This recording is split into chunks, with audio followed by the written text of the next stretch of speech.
सनम मेरे हमराज में आज खुलेंगे सारे राज। विधि के मन में सवाल है कि विधान जी के इस चेहरे का राज क्या है। वह सरोज से पूछती है, माँ जी, हमें आपसे कुछ पूछना है। विधान जी दिन में नॉर्मल रहते हैं, लेकिन रात को उन्हें क्या हो जाता है। वह अजीब बर्ताव करते हैं, हमारी जान तक लेने पर उतर आते हैं, और दिन में अगर हमें खरोच भी लगे तो उस खरोच से भी उन्हें दर्द होता है। हम नहीं समझ पा रहे विधान जी को। हमें उनसे डर लगने लगा है और हम उनके साथ नहीं रहना चाहते। सरोज विधि की यह बात सुनकर सहम जाती है। वह कहती है, बेटा विधि, ऐसी बातें नहीं कहते। तुम अपने पति को छोड़ने की बात कर रही हो। पति का साथ हर स्त्री के जीवन में नहीं लिखा होता। अब हमें ही देख लो, विधान जब छोटा था तभी उसके पापा की मौत हो गई। विधि कहती है, लेकिन माँ जी, मुझे विधान जी से डर लगता है। मैंने उनकी अच्छाई देखकर उनसे प्यार किया, लेकिन उन्होंने मुझसे इतना बड़ा झूठ बोला और मुझे धोखे में रखा। उनसे कोई भी लड़की शादी नहीं कर रही थी, इसलिए उन्होंने मुझे चुना। सरोज कहती है, बेटा, मेरा विधान वैसा नहीं है जैसा तुम उसे समझ रही हो। वह तुमसे बहुत प्यार करता है। विधान ने तुम्हें धोखा नहीं दिया, बल्कि तुम्हारी गुनहगार तो मैं हूं। मैंने तुम्हें धोखे में रखा। मेरे विधान को तो कुछ पता भी नहीं है कि उसके साथ क्या होता है। वह हर लड़की की जान लेने पर उतर आता है और तुम्हें तकलीफ पहुंचाता है, लेकिन वह इन सब बातों से अनजान है। अब मैं तुम्हें सब सच बताती हूँ। विधान और विद्या बचपन में साथ रहते थे।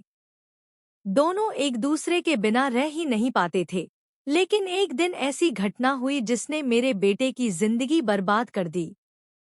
गंगा किनारे विद्या और विधान नहा रहे थे। अचानक विद्या का पैर फिसल गया और वह डूब गई।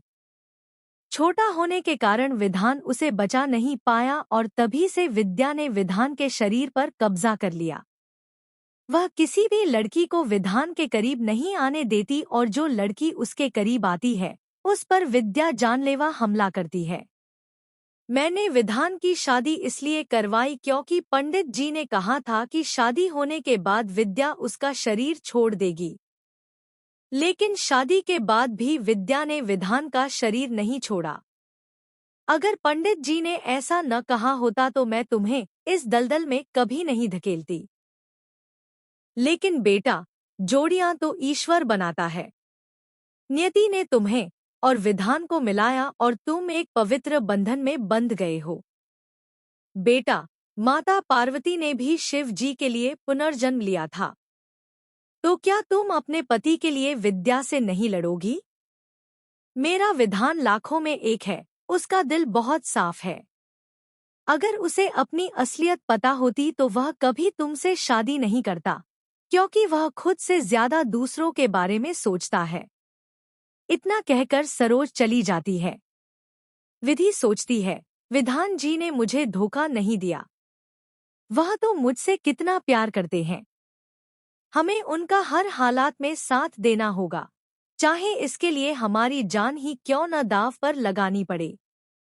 विधान जी मेरे साथ साथ मेरे मामबाऊ जी और निधि का भी कितना ख्याल रखते हैं। माँ जी ने सही कहा, विधान जी जैसे पति किस्मत वालों को मिलते हैं। अब मैं डरकर नहीं, बल्कि डटकर सामना करूंगी।